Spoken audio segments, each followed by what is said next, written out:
This is McLaren 570S Spider. It's got 570 horsepower, as the name would suggest, 600 Nm of torque, and 0 to 100 km/h time of just 3.2 seconds. And, just in case you're interested, 0 to 200 km/h takes just 9.6 seconds. That's less than some compact cars need to reach 100 km/h. And it's got the coolest doors. As you can see, getting in is easier than with a BMW i8. That's thanks to the carbon tub having a lower sill in this model range.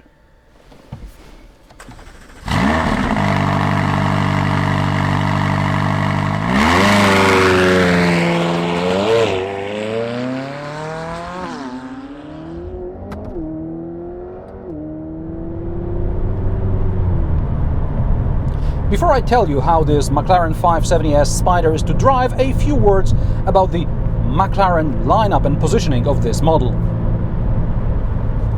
McLaren offers three product lines: Sport Series, Super Series and Ultimate Series.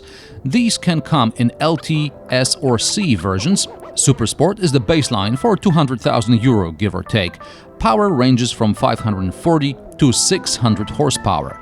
Then we have the Super Series with 720S, and then there is the Ultimate Series with recently announced and already sold out McLaren Speedtail, the successor to the F1, also with a centrally mounted driver's seat and steering wheel. S stands for Sport, C for Club, and LT means long tail, and that's got to do with lower mass, better dynamics and enhanced handling. I'm saying this sitting behind the wheel of a 570 horsepower two-seater sports car with a centrally mounted twin-turbo V8. Spider means that the roof can come down. The roof is electrically operated and you can fold it or unfold it at speeds of up to around 30 km/h.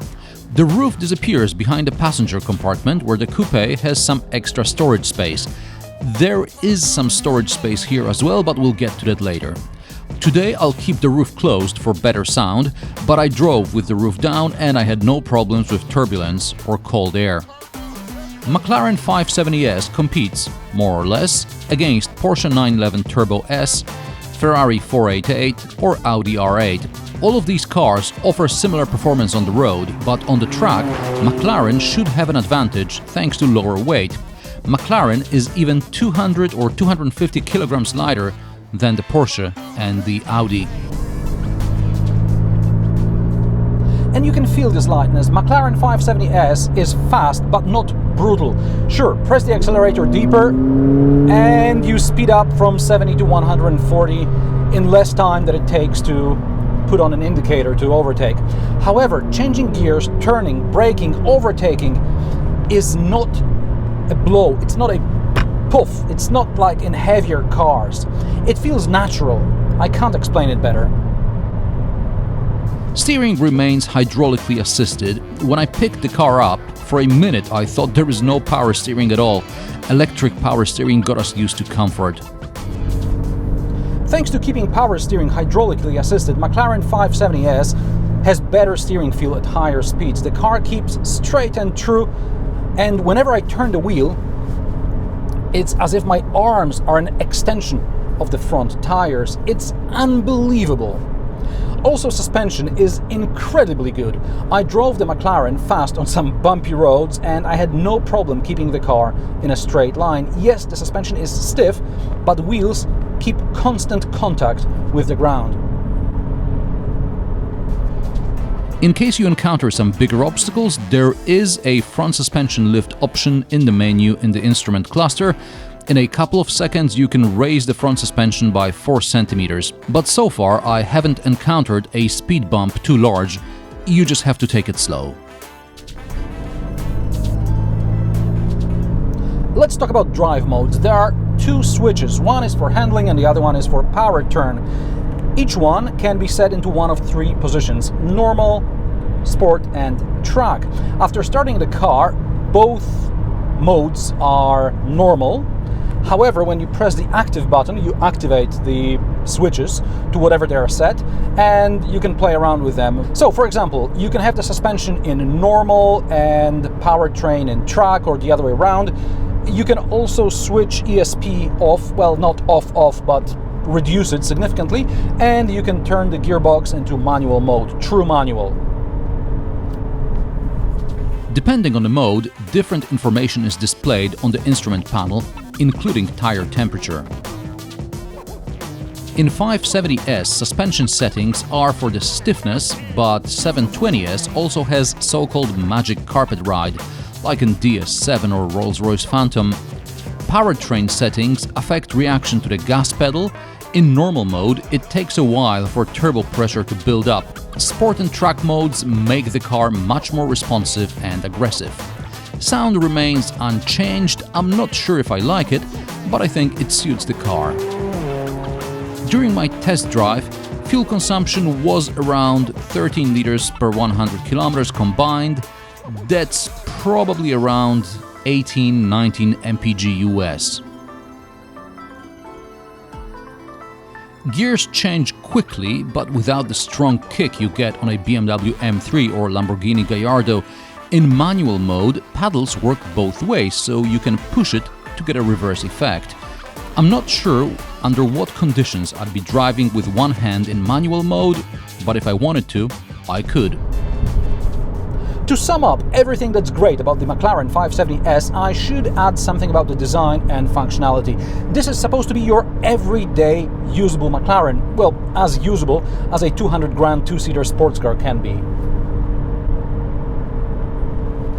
It is clear McLaren was designed in a wind tunnel. All shapes seem to have aerodynamic significance.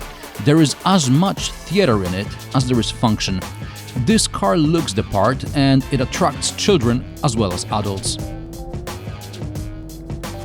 As far as functionality is concerned, there is a large, for a sports car at least, boot in the front. It's not as deep as in Porsche Boxster, but enough for a weekend getaway. Inside there's plenty of storage in the doors, under the armrest. There's even a glove box and 3 cup holders. And 3 USB ports. Infotainment is not the absolute worst I've seen. Infotainment in the new Alpine, for example, is much worse. Interior quality is top-notch, nothing feels cheap in here, and at 200 grand and more, it better not feel cheap. There are no suspicious rattles or squeaks, all you hear are the sounds made by the engine. But not everything is ideal. As a car journalist, I spend a lot of time sitting behind the desk, during conferences and in cars. Having driven hundreds of cars, my bad back can tell a good seat from a bad seat. 2 days before picking up this test car, I had a short meeting with McLaren in Warsaw. I sat in a different 570S, and after 15 minutes my back was hurting. Okay, I assumed that it was because the seats weren't properly adjusted and everything will be fine in this car when I adjust the seats. Well, it's not. After a 3 hours road trip, my back said, "Get out now." There was just no position which would be less uncomfortable. That's how bad the seats are, at least from the perspective of my back. Maybe you have a healthier back, but better sit down in McLaren, spend some time in it before you buy. There is also a problem with the feet. Right ankle is twisted to reach the pedals, and there is no place for your left foot. Instead of a footrest, there's just a wheel arch, so you can either pull your leg up and have the knee bang the speaker, or you can try and fit your left foot somewhere next to the brake pedal, which is not entirely safe, especially in a sports car. I'm surprised because McLaren is all about racing and they should know it's good to have a strong foothold when driving fast. Also, good support for the left foot might eliminate the back problem. Other minor issues include the backup camera screen on the instrument cluster. It's obstructed by your hands and by the steering wheel as you turn it. Also, front height suspension adjustment should be a separate button rather than an option buried on the onboard computer menu. Storage in the roof compartment is not a good idea, as you could end up squashing something and damaging the mechanism. And why can't I see the engine? Audi R8 is all about exposing the engine bay, and here I can only add oil.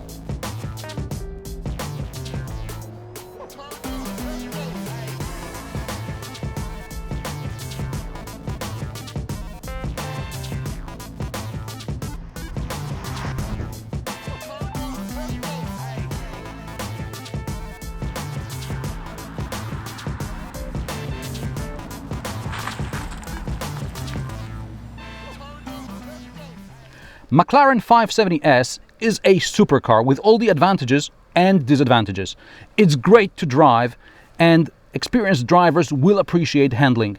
But McLaren is hardly an everyday supercar. If your cars and coffee meeting is more than an hour away, then take the 911. Perhaps that's why McLaren shows how many days the battery will last.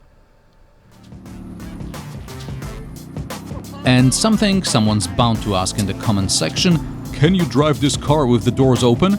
Well, yes, you can, and it's easier than in BMW i8, where you have to cheat the system by opening the doors while on the move. Here you can open the door and then start driving, good for maneuvering close to the curb.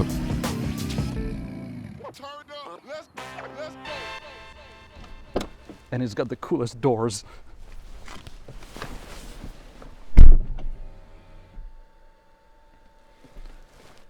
What the actual